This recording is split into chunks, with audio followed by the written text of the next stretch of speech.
like even though I'm streaming right now, it's like, Yeah. oh yeah, people can still hear what I'm talking about. So like, wait, huh? Oh yeah, that's right. Yeah. So. I'm not sure who DJ Satoru plays. I know.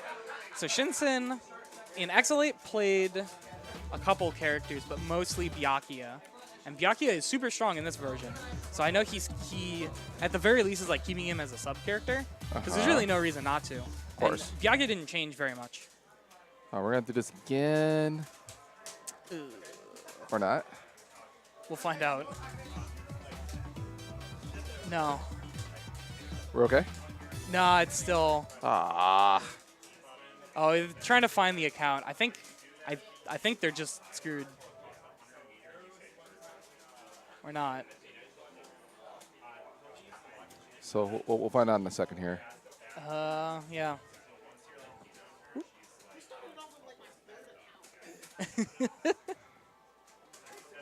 Who does that? Oh, whatever. They restarted the game. Yeah, everyone needs to like actually go back to main menu to keep the flow good. Yeah.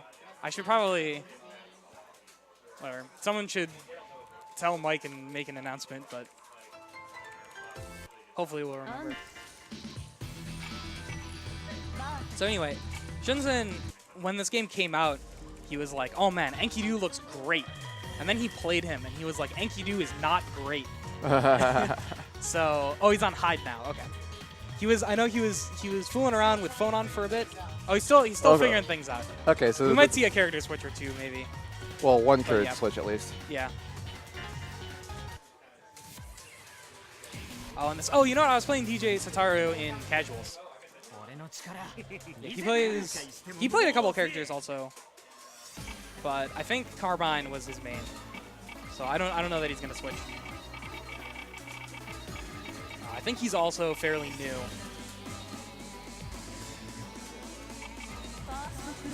All right, so here we go. I'm pretty sure this is gonna be real. Yeah, looks like it.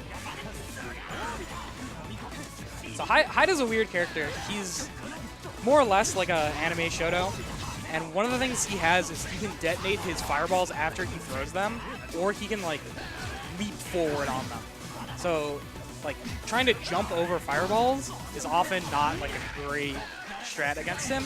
And he also has like a gun flame style ground fireball that just like pops up on the ground and hits you. And he, similar to other characters like Soul, he can do just a ton of damage. So I think in the corner. So I think ShinSin has figured it out. I think it's gonna be okay. Yeah. Yeah, DJ Satoru, I don't think has been playing a whole lot of Under Night. He's. Oh, we'll find out. I don't think he wanted that move. We're gonna have to turn off notifications after this match, but it's totally fine. Yeah. Oh, so that got like a little cross up there. When he does the TK Orbiter, he's gonna fall either forward or back, and depends on the button that Hyde pushes. And you can kind of see it beforehand, but it can be a little difficult to react to, especially if you're not used to that kind of thing. All right. So Shin. Yep. ShinSin takes it. So you didn't see a lot of Carmine play there, but Carmine's a. Don't worry about it. Carmine's a very like Oki-centric character, sort of like Milia, but not quite that oppressive.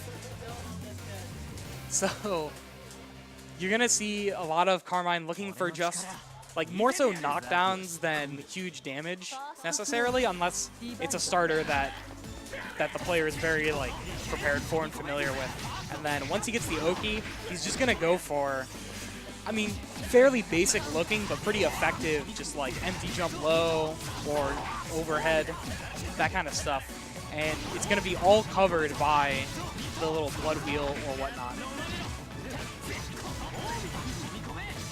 That TK Orbiter is plus. You can't like bash on it. Blocks. Yeah. You know, take the trade. Yep. Another thing you'll notice about Carmine is whenever he does a move that involves blood, like that wheel, or that spike, he does a little bit of damage to himself. So if you'll notice, he didn't have full health even though he hadn't been hit up until this point. Right. And that's because his own moves damage him. I see. Yeah. And that I don't think that TK Orbiter crossed up. I think Jesus Satoru tried to jump or something. I just wasn't blocking. This game has pretty strong cross-up protection. So a lot of things you see that look like they cross up really don't. They're more just for side switches when people do them. Okay. There are exceptions, but they tend to be in very specific situations. Hyde does have one that's pretty consistent that players will do. I don't know if ShinSin's going to go for it. Oh, wow. So Satoru gets around. Yep, That's amazing. Yep. Yeah, I mean, once Carmine gets started, it's like, he's a very strong character. Just needs those knockdowns. And he's getting a lot of mileage out of just throwing wheels and block string, which isn't safe. You can mash out of that, but like, you need to react to him throwing the wheels. And if you're not used to Carmine, or if you're just not used to Under Knight in general, or if you are used to Carmine and you're expecting like a more traditional block string, it can be hard to see those. And if you do end up blocking that wheel, Carmine is now like plus 60 or something. Something huge. Whoa. So now ties up. Yep. Satoru takes a game. 1-1. No character switch. So we're going to go right back into it, Yeah. huh? I mean, ShinSin definitely like took that first game really, really convincingly. So I don't think he needs to switch. He just needs to make sure he gets his game started and then keep it up.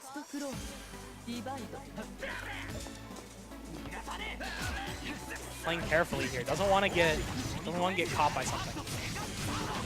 It's the knockdown. And then back to those neutral situations. These characters both have pretty similar ranges that their normals cover. Oh, wow. Yeah, that was a good shield. He reacted, I think, to the Blood Wheel too late to try and punish, or probably too late to like reliably punish it. So instead he opted to just take the Gird, which was good and gave it to him for that whole cycle. He wasn't able to keep the cycle, but that's all right. He's got the hit now. He has to be aware of like chain shift options from Carmine, but Carmine's chain shift options aren't super scary outside of, he's got some unblockable stuff that he can do with chain shift. Whoa. But yeah. I don't think Satoru's going to go for it. Yeah, the 2-2-C is that move that traps you in the crystal, and it tracks like full screen if you're on the ground.